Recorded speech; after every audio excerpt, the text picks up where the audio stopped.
Hello प्यारे बच्चों। तो आइए आज हम अपनी महाभारत कथा को आगे बढ़ाते हैं। पाठ नंबर 17, भीम और हनुमान। तो आइए शुरू करते हैं।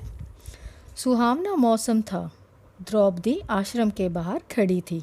इतने में एक सुंदर फूल हवा में उड़ता हुआ उसके पास आ गिरा। द्रौपदी ने उसे उठा लिया और भीमसेन के पास जाकर बोली, क्या तुम जाकर ऐसे ही कुछ और फूल ला सकोगे? यह कहती हुई द्रौपदी हाथ में फूल लिए युधिष्ठिर के पास दौड़ी गई। द्रौपदी की इच्छा पूरी करने के लिए भीमसेन उस फूल की तलाश में निकल पड़ा। चलते चलते वह पहाड़ की घाटी में जा पहुंचा, जहां केले के पेड़ों का एक विशाल बगीचा लगा हुआ था। बगीचे के बीच एक बड़ा भारी बंदर रास्ता रोके लेटा हुआ था। बंदर ने भीम की तरफ देखकर कहा, मैं कुछ अस्वस्थ हूँ, इसलिए लेटा हुआ हूँ। ज़रा आँख लगी थी तो तुमने आकर नींद खराब कर दी। मुझे क्यों जगाया तुमने?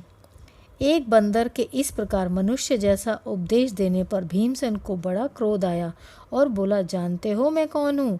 मैं कुरुवंश का वीर कुंती का बेटा हूँ। मुझे रोको मत, मेरे रास्ते से हट जाओ और मुझे आगे जाने दो। बंदर बोला, देखो भाई, मैं बूढ़ा हूँ, कठिनाई से उठ बैठ सकता हूँ। ठीक है, यदि तुम्हें आगे बढ़ना ही है तो मुझे लांग कर चले जाओ।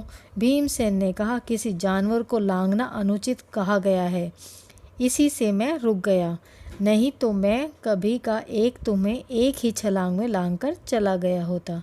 बंदर ने कहा, भाई मुझे जरा बताना कि वह हनुमान कौन था जो समुद्र को लांग गया था? भीमसेन जरा कड़क कर बोला, क्या कहा? तुम महावीर हनुमान को नहीं जानते? उठकर रास्ता दे दो, नाहक मृत्यु को क्यों न्योता मत दो। बंदर बड़े करुण स्वर में बोला, हे वीर, शांत हो जाओ, इतना क्रोध न करो। यदि मुझे लांघना तुम्हें उचित लगता हो तो मेरी इस पूंछ को हटाकर एक और कर दो और चले जाओ। भीमसेन ने बंदर की पूंछ एक हाथ से पकड़ ली, लेकिन आश्चर्य, भीम ने पूंछ पकड़ तो ली पर वह उससे जरा भी नहीं हिली। उठने की तो कौन कहे।